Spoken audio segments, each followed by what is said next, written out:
Today, I'm going to talk about the current state of the market and my most recent investments that have made me many millions of coins. So the first group of players I want to talk about are the previously meta cards, or currently meta cards for some of them. So people like Hullet, Maldini, Ronaldo, Mbappe.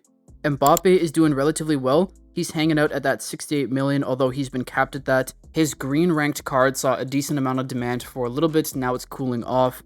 But overall, he's doing relatively well. If they didn't cap his base card price, he would probably be in the 70 to 75 million coin range. That's my bet. R9 is now up to about 65, 70, which is good. Maldini has rebounded. He's fluctuating between like 30 to 34. Puskas worked all the way up to like 27 million. Now he's down to around the 25. So a lot of these players are cooling off.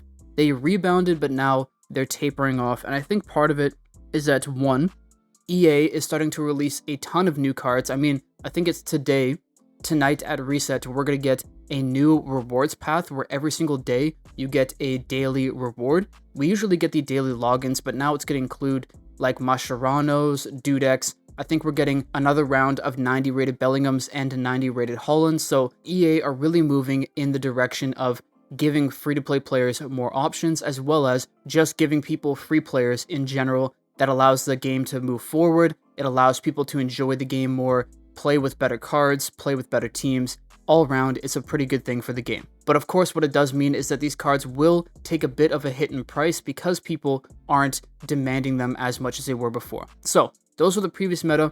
We also got to talk quickly about how these cards are doing from the round 2 of Rivals, or round 1 of Rivals, sorry. We have Cannavaro, who's apparently a pretty good defender, doing decently well. Puskas still has crazy demand.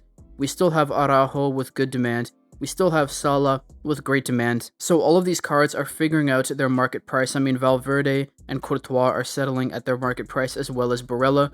But of course, we did get another round of Rivals players, which I'll actually go over here for. Whoop, that was wrong. And man, this second round of Rivals players was incredible. So right away, we have 95 rated Cristiano Ronaldo. Now, of course, he has crazy demand, and if you work his way all the way up to this price here, 500 million, 800 million, he's going for a ton of coins. Now, I did actually buy a copy, ranked him up to 99.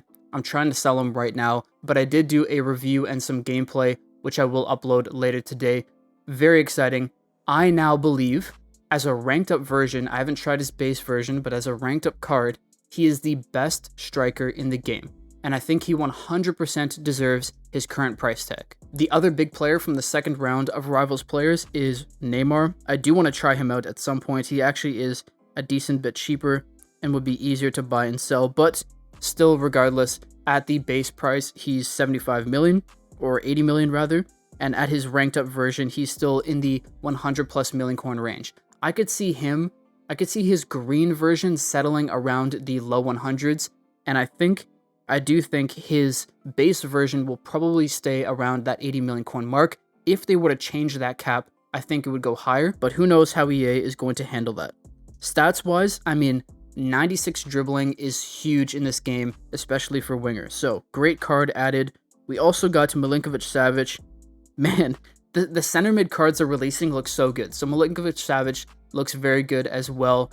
And from that second batch, there's nobody else really that I saw that was too outstanding. I mean, we do have a Cavani who has decent stats, good pace, good shooting, good physical, but he's definitely someone who's going to be packed more, so you could see his price definitely crashed right out of the gate. And that follows the trend that we're seeing with all of these new events, is right when they come out, the high-rated players, the meta players, skyrocket in value, hit their peaks, hit their maxed out buy orders, and the other ones crash in price because people are just, when they pack them, fire selling them to try to get the best players. Over time, it will even itself out because sometimes the lower rated players are sold off too much, but it is still a trend that we're seeing over and over and over again. So with the second round of Rivals, we did get a brand new, I don't even know what this is called, a type of prime icon. That's what I thought it was going to be. Prime icon. We already know Michael Ballack's base card is very good in game. If we look at this card,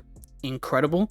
So I could see him being a very sought after center mid in the game, and as you can see here, he's got a ton of demand. He's going for the same price as Neymar, which is incredible. but to be fair, for the way he plays in game and for his stats, that is expected. With him, we got a new Fernando Torres, which looks incredible. Great pace, great shooting and dribbling. He's at the 36 million coin mark. I do see him coming down to about 30 million coins though, because his stats compared to some other players just aren't quite up to par. And the final one here is Ribéry, and I gotta say, out of the three, I actually like him the most. 90 pace, 85 shooting, 85 passing, 90 dribbling.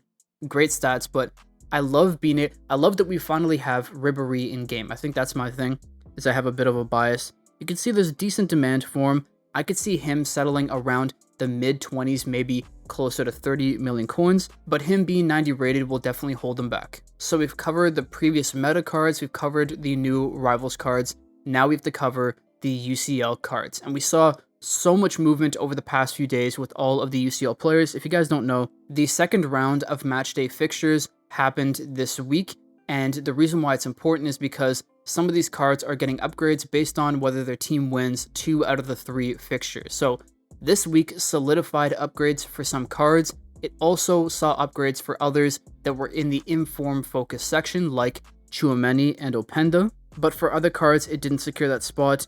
And overall, we saw a ton of price movement and investing in these cards. So a great example is Saliba, plays for Arsenal. They won like 5-0 or something crazy. So he's guaranteed to get a +1 upgrade for the group stage section of the tournament. Now, we thought maybe the upgrades would come this week, but they didn't. So I assume they're going to come in 2 weeks' time. But as you can see, Saliba saw insane price movement. So he was down at the 850, 900,000 coin range for a few days. When Arsenal was winning and the game came out, he had 999 plus buy orders at the 1.2 million coin mark, or 1.3 million. Now he's crashed back down to 1 million and will likely stay around the 1 million coin mark until he gets his upgrade. And the reason for the price fluctuation is that people were buying him hoping he would get his 88 rated upgrade right away, and therefore they'd be able to sell him for more coins. But because the upgrades didn't come right away and people don't have the patience or want to wait for that upgrade to come, they just fire sell the card and move on to something else. On the other hand, we have a guy like Sanchez here who I'm actually losing a ton of coins on, but I'll explain how I'm going to manage it here in a second. But Sanchez had a ton of hype. If Inter Milan won, he would have been guaranteed a +1 upgrade, but they drew, so he went from about 450,000 coins down to 200,000 coins. I bought all my copies at around the mid 300s, so what I'm thinking of doing now is actually buying a handful of copies at the 150 to 200,000 coin mark so that I get my average cost per card down, and then when the hype comes back up for the next round of fixtures, I could sell and either break even or hopefully make a bit of a profit. And I think that will happen because, as I said in my UCL video, people bet on the probability that he will win. So people who think they're going to win and think he's going to get the upgrade will then start to buy up his card a lot right before the game starts or right before the match day, and that is the best time to sell, when people are betting on him to win. You don't want to sell after he wins or loses, and that's why it's a gamble. That's why you don't want to bet on that. So I actually bought a bunch of copies. I'm just holding on to them. I'm not really bothered by it. The other card I bought was Tchouaméni. I bought 30 copies total for like 630,000 coins a piece. And right before the match, he was up at 1 million. So I sold 15 of the copies, at 1 million coins, which netted me a good tidy profit. Now, of course, as you can see here, even though he got the upgrade from the inform focus section, he's now down to 600k, which, to be honest, I think is a little funny because we also know he's guaranteed to get a +1 upgrade in the future. So I might buy a few more copies, but it was a good experiment. Selling right before the game was important. I just held on to a few more copies because I thought might as well. Another player that saw explosive growth was Openda, and he got, I believe, a +2 upgrade, which is very big. He scored twice in their match. He was fluctuating between 900k to 1 million to 1.3, 1.5, back and forth. He's been all over the place. But because they didn't win their match, he's not guaranteed to be an 88 rated when it's all said and done. So I could see his price just sort of flatlining at some point, probably around the 1 million coin mark. Until, of course, the next match day happens. So like I said in my last UCL video, the best way to invest in these guys is to buy them in the lull, which usually happens about a week to a week and a half before the next round of fixtures. right? I mean, Sanchez is already back down to 200K. So buy during that lull, and then you could sell right before the matches happen when people are betting on teams to win. Now, of course, as you can see here, I also had, I think it was 30 or 40 copies of João Felix that I bought at like just over 200K, sold them all at 390, easy profit. And that was of course because Barcelona won their game, and so he had a lot of hype going into it and after it. So those were the UCL plays, and that's what's happening with the UCL cards. We're definitely going to see them go down in value. I don't think we're going to get the group stage overall increases anytime soon. I think it's going to be at the very end of the group stage, which is in 2 weeks. So with that being said, I think we're going to see another buying opportunity in the next week or so. And then when those matches come around, we could see a way for us to make some coins when the hype starts up again. So that is all for the current state of the market. I now want to talk about some investments that I made. So first off, I made investments in 84 rated players for the 88 to 91 rated exchange. Now, they didn't get the same kind of demand that they had last week, so we didn't see the same kind of increases. But as you can see, I did sell off Scar here for 260. I sold off the vast majority of my copies between 245 and 260. I had like 250 copies. I bought them all at 214, so I only made like 1 or 2 million coins, but I will take it. And I did that for a handful of other 84 rated players, so that was just an easy way for me to make, I think I made 5 to 7 million coins from exchanges. Nothing too big, nothing too crazy, but those coins do count. Every coin counts. The other thing I did, as you can see here, is like I said on Wednesday at reset, when all the new packs refreshed and everybody was opening packs, I was saying that players like Maldini,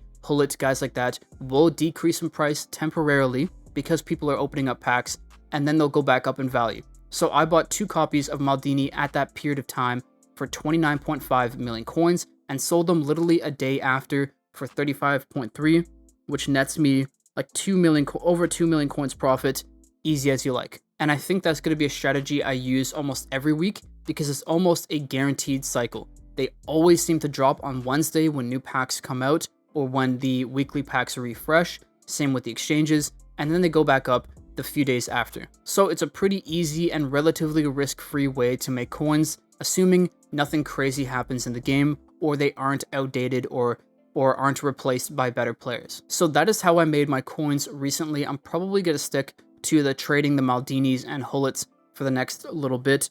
I feel like the exchanges are cooling off. But the other way that I want to make coins was with the 99 Ronaldo. Now I bought my copy. I'll probably put up footage on the screen.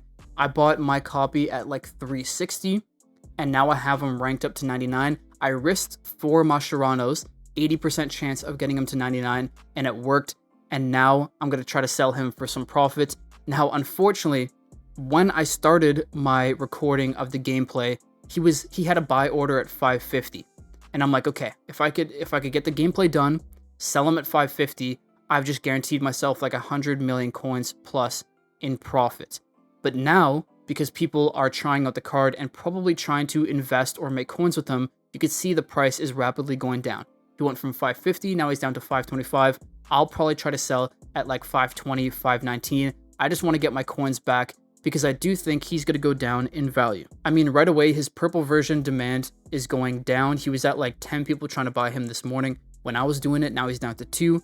So I think, and this happens with a lot of these high rated players, is that people get him at a cheaper price here, and then they rank him up a few times, sell him for hundreds of millions of coins of profit. It's a great way to make coins, but if you're too far up at the top like I am, you sort of get caught holding the bag. So hopefully that doesn't happen for me.